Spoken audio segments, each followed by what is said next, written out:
रहा है। ऐसा महसूस होता है कि मुसलमानों के लिए अलग कानून है और गैर मुस्लिमों के लिए अलग कानून है। यति नरसिंहानंद जैसा आतंकवादी इस देश में नहीं है, वो सबसे बड़ा आतंकवादी है। उसको कैफरे किरदार तक पहुंचाया जाए, ये पूरे हिंदुस्तान के मुसलमानों का मुतालबा है।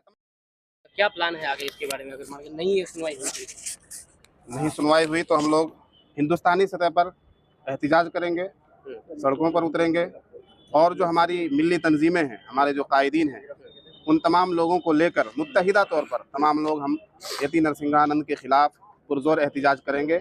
आज हम लोगों ने जमीयत उलमा, मजलिस अहरार, मजलिस उलमा मिल्लत, तहफ़्फ़ुज़ नामूस रिसालत कमेटी किशनगंज, सीरत कमेटी किशनगंज, इदारा शरिया किशनगंज और मुख्तलिफ़ तंजीमों के ज़रिए किशनगंज थाने में FIR दर्ज करने के लिए दरख्वास्त दी है यति नरसिंहानंद के खिलाफ, जो आए दिन अपने मुंह से जहर उगलता रहता है।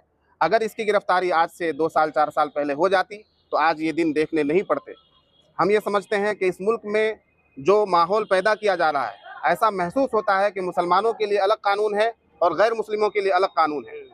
किसी मुसलमान के खिलाफ अगर इस तरह का मामला होता है तो उसे तो तुरंत गिरफ्तार कर लिया जाता है, रात नहीं देखी जाती, दिन नहीं देखा जाता, उसे गिरफ्तार कर लिया जाता है। लेकिन मुसलमानों के जज्बात को भड़काने का जो काम करते हैं ये लोग, यति नरसिंहानंद जैसा आतंकवादी इस देश में नहीं है, वो सबसे बड़ा आतंकवादी है।